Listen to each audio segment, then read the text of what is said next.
اللہ الرحمن الرحیم۔ السلام علیکم ورحمۃ اللہ وبرکاتہ۔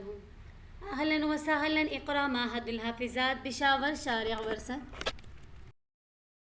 جماعت دہم اے، مضمون ہدایت النحو، سبق نمبر 19۔ گزشتہ سبق میں مبتدا خبر کے بارے میں پڑھ لیا تھا، یعنی مبتدا خبر کی اصلیت کے بارے میں بھی کہ مبتدا خبر میں اصل کیا ہونا ہے اس طرح۔ پھر مبتدا خبر، مبتدا کے بعض مواقع کہ جہاں پر اگر نکرہ آ جائے تو اسے ہم مبتدا بنا سکتے یا نہیں، تو تخصیص کے 6 طریقے ہم نے پڑھ لیے تھے۔ آج کے سبق میں مزید مبتدا خبر کے بارے میں پڑھیں گے۔ کتاب کی طرف دیکھیں۔ وَإِنْ كَانَ أَحَدُ الْإِسْمَيْنِ مَعْرِفَةً وَالْآخَرُ نَكِرَةً فَاجْعَلِ الْمَعْرِفَةَ مُبْتَدَأً وَالنَّكِرَةَ خَبْرًا الْبَتَّةَ كَمَا مَرَّ۔ وَإِنْ كَانَا مَعْرِفَتَيْنِ فَاجْعَلْ أَيُّهُمَا شِئْتَ مُبْتَدَأً وَالْآخَرُ خَبْرًا نحو اللہ تعالیٰ الہنا ومحمد نبینا وآدم علیہ السلام ابونا۔ وقد يكون الخبر جملة اسمية نحو زید ابوہ قائم، او فعلیة نحو زید قام ابوہ، او شرطیة نحو زید ان جاءنی اکرمتہ، او ظرفیة نحو زید خلفک۔ وامر فی الدار والظرف متعلق بجملة عند الأكثر وهي استقر، مثلا تقول زید في الدار تقديره زید استقر في الدار۔ وإن كان أحد الاسمين معرفة، اور اگر دونوں اسموں میں سے ایک معرفہ ہو، والآخر نکرة اور دوسرا نکرہ ہو، فجعل پس بناؤ المعرفة معرفہ اسم کو مبتدا مبتدا، البتہ یقیناً، والنکرة خبراً اور نکرہ کو خبر، البتہ یقیناً، کما مر جس طرح کہ گزر چکا۔ وإن كانا معرفتین، اور اگر دونوں معرفہ ہو، فجعل ایہما شئت مبتداً، پس ان دونوں میں سے جو آپ چاہے تو ان کو مبتدا بنا سکتے ہیں، والآخر خبراً، آخر اور دوسرے کو خبر، جیسے اللہ تعالیٰ الہنا، اللہ تعالیٰ ہمارے معبود ہے، اور محمد النبینا، اور محمد صلی اللہ علیہ وسلم ہمارے نبی ہے، اور آدم علیہ السلام ہمارے باپ ہے۔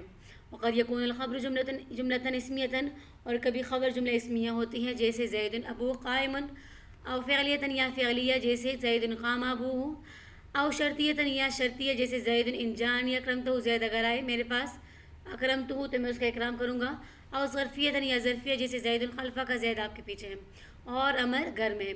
اور ظرف متعلق ہوتا ہے جملے کے ساتھ اکثر کے نزدیک، وہی استقر، اور وہ جملہ استقر ہے۔ مثلا مثال کے طور پر تقول، آپ کہیں گے زید فی الدار، تقدیری عبارت اس کی زید استقر فی الدار، کہ زید گھر میں ٹھہرا رہا۔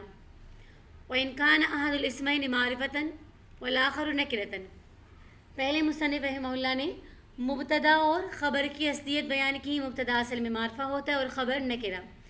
اب مصنف رحمہ اللہ بیان فرما رہے کہ اگر دو اسموں میں سے ایک معرفہ ہو اور دوسرا نکرہ ہو تو معرفہ کو مبتدا بناؤ اور نکرہ کو خبر بناؤ، جس طرح کہ زید قائم میں گزر چکا کہ زید معرفہ ہے اور قائم نکرہ، تو زید مبتدا اور قائم خبر۔ وإن كانا معرفتین، اور اگر دونوں معرفہ اسم آ جائے، فجعل ایہما شئت مبتداً، تو ان دونوں میں، یعنی دونوں اسم معرفہ ہو اور دونوں میں مبتدا بننے کی صلاحیت بھی موجود ہو، تو دونوں میں سے جسے چاہو تو مبتدا بناؤ، جسے چاہو خبر بنا لو۔ جیسے اللہ الہنا، تو اس کو ہم اللہ الہنا بھی پڑھ سکتے اور الہنا اللہ، تو دیکھیں اللہ لفظ اللہ بھی معرفہ اور الہ ضمیر کی طرف مضاف ہے، تو یہ بھی معرفہ ہے۔ دونوں معرفہ اسم آ گئے تو ہم لفظ اللہ کو مبتدا بنا سکتے، الہنا کو خبر۔ اس طرح اگر الہنا کو ہم مقدم کر لیں تو الہنا چونکہ معرفہ ہے، اس میں مبتدا بننے کی صلاحیت موجود ہے، لہٰذا الہنا بھی مبتدا بن سکتا ہے، الہنا مبتدا لفظ اللہ خبر۔ اس طرح محمد النبینا، تو لفظ محمد بھی معرفہ اور نبینا بھی معرفہ ہے، تو اگر ہم نبینا محمد پڑھیں تب بھی درست ہے، نبینا مضاف مضاف الیہ سے مل کر مبتدا اور محمد خبر۔ اسی طرح آدم ابونا، آدم مبتدا معرفہ اور ابونا بھی معرفہ، تو اگر ہم ابونا کو معرفہ بنائیں ابونا آدم تب بھی درست ہے۔ لیکن اگر دونوں معرفہ اسماء میں سے ایک مبتدا بننے کی صلاحیت رکھتا ہو اور دوسرا مبتدا بننے کی صلاحیت نہ رکھتا ہو، تو ہم پھر اس صورت میں مبتدا کو ہی مقدم کریں گے، اس صورت میں مبتدا کو مقدم کرنا واجب ہوگا. جیسے بنو ابنائنا بنونا، بنو ابنائنا ہمارے بیٹوں کے بیٹے ہمارے بیٹے ہیں. تو اس مثال میں بنونا خبر ہے اور بنو ابنائنا مبتدا ہے. اس کے برعکس بنونا کو ہم مبتدا اور بنو ابنائنا کو خبر نہیں بنا سکتے. یعنی ہم کہیں بنونا بنو ابنائنا تو یہ صحیح نہیں، کیونکہ پھر اس کا معنی غلط ہو جائے گا کہ ہمارے بیٹے ہمارے بیٹوں کے بیٹے ہیں. تو پہلی مثالوں میں تو جس کو چاہے مبتدا بنا سکتے ہیں اور جسے چاہے خبر معنی پر کوئی فرق نہیں پڑتا تھا. لیکن اس دوسری مثال میں بنو ابنائنا بنونا میں اگر مبتدا بننے کی صلاحیت نہ رکھ سکتا ہوں خبر، تو پھر ہم اس صورت میں مبتدا کو ہی مقدم کریں گے اور خبر کو مؤخر. وقد یکون الخبر جملۃ اسمیۃ، اور کبھی خبر جملہ اسمیہ بھی ہوتی ہے. تو یہاں سے مصنف بیان فرما رہے کہ خبر جملہ واقع ہوتی ہے یا نہیں.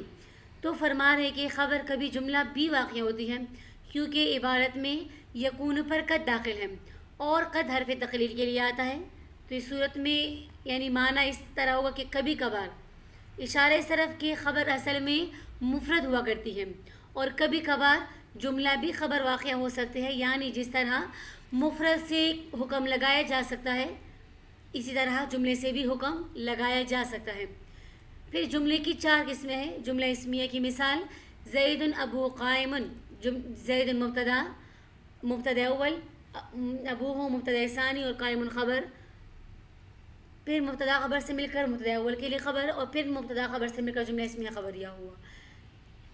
جملہ فعلیہ کی مثال جیسے زید قام ابوہ، زید مبتدا قام فعل ابوہ مضاف، مضاف الیہ سے مل کر فاعل. تو یہاں پر بھی زید مبتدا ہے اور قام ابوہ پورا جملہ اس کے لیے خبر ہے. تو خبر جملہ بھی واقع ہو سکتے اور جملے کی بھی پھر کئی اقسام ہیں. ان چاروں میں سے کوئی بھی قسم جملہ اسمیہ ہو، جملہ فعلیہ ہو، جملہ شرطیہ ہو یا ظرفیہ، چاروں میں سے کوئی بھی قسم خبر بننے کی صلاحیت رکھ سکتا ہے. جملہ شرطیہ کی مثال زید ان جانی فاکرمتہ، زید مبتدا ان حرف شرط جا فعل نون وقایہ کا یا ضمیر متکلم مفعول بھی، یہ تمام مل کر شرط، اور فاکرمتہ فعل فاعل مفعول مل کر جزا، شرط جزا سے مل کر جملہ شرطیہ جزائیہ ہو کر زید کے لیے خبر. پھر اس طرح ظرفیہ کی مثال زید خلفہ کا، زید مبتدا اور خلفہ کا ظرف ہو کر خبر، مبتدا خبر سے مل کر جملہ اسمیہ خبریہ ہو. اس طرح وعمر فی الدار، امر مبتدا فی الدار جار مجرور مل کر ثابت کے متعلق ہو کر خبر، یعنی شبہ جملہ ہو کر یہ خبر واقع ہوگا. تو جملہ شرطیہ کے خبر واقع ہونے میں علماء کا اختلاف ہے. بعض کے نزدیک صرف شرط خبر واقع ہوتی ہے اور بعض کے نزدیک صرف جزا خبر واقع ہوتی ہے اور بعض کے نزدیک شرط جزا دونوں مل کر خبر واقع ہوتے ہیں. کیونکہ ظرف کی 2 قسمیں ہیں، ظرف مکان اور ظرف زمان. مثال جانی زید ظرف زمان کی مثال ہے اور عمر فی الدار ظرف مکان کی مثال ہے. تو ظرف جہاں کہیں بھی ذکر ہو جائے تو اس کا متعلق یا تو مذکور ہوگا اور یا محذوف ہوگا. اگر اس کا متعلق مذکور ہو تو اس کو ظرف لغو کہتے ہیں، اور اگر اس کا متعلق محذوف ہو تو اس کو ظرف مستقر کہتے ہیں. تو عام طور پر فعل مقدر نکالنے میں افعال عامہ نکالے جاتے ہیں اور وہ افعال عامہ 4 ہیں: کون، حصول، ثبوت اور موجود. مگر یہ ضروری نہیں کہ ہر جگہ یہی افعال عامہ نکالے جائے، بلکہ کسی قرینے کی وجہ سے دوسرے افعال بھی ہم نکال سکتے ہیں. جیسے کہ بسم اللہ الرحمن الرحیم میں ہم بسم اللہ کا متعلق ابتدو یا اشرف فعل نکالتے ہیں، یا جس طرح فی الدار کے لیے استقر فعل نکالتے ہیں. اگرچہ یہ افعال عامہ میں سے نہیں، لیکن قرینہ موجود ہونے کی وجہ سے پھر افعال عامہ کے علاوہ باقی افعال اسی کے مناسبت سے نکالتے ہیں. والظرف متعلق بجملۃ عند الاکثر، اور ظرف جملے کے ساتھ متعلق ہوتا ہے اکثر کے نزدیک. تو مصنف رحمہ اللہ نے جب اکثر کہا تو اس سے پتہ چلا کہ اس میں اختلاف ہے. بعض کے نزدیک ظرف مفرد یعنی اس میں فاعل کے متعلق ہوتا ہے اور اکثر کے نزدیک ظرف جملے کے ساتھ متعلق ہوتا ہے. مصنف کے نزدیک چونکہ اکثر کا مذہب راجح ہے تو اس لیے فرمایا کہ ظرف عند الاکثر جملے کے ساتھ متعلق ہوتا ہے. اس لیے زید فی الدار ظرف کے لیے یعنی استقرہ زید کے لیے استقرہ جملہ فعلیہ مقدر نکالتے ہیں، جس کی تقدیری عبارت یہ ہوگی زید استقر فی الدار کہ زید فی الدار کے لیے ہم نے فی الدار کے لیے استقر فعل محذوف نکالا تو تقدیر عبارت ہوئی زید استقر فی الدار.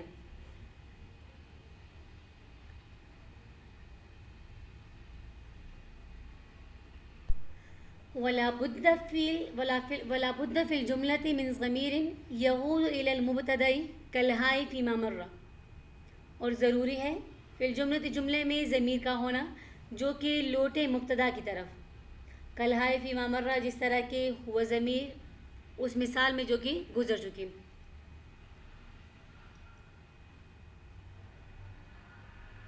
تو خبر جب جملہ ہو تو اس میں ضمیر کا ہونا ضروری ہے جو مبتدا کی طرف لوٹے جس طرح کہ ہاں اس مثال میں جو کہ گزر چکی. ہاں سے مراد ہوا ضمیر یعنی زید استقر فی الدار میں ہوا ضمیر ہے جو کہ زید کی طرف لوٹے گا یعنی ضمیر ہوا ضمیر زید کی طرف راجع ہے.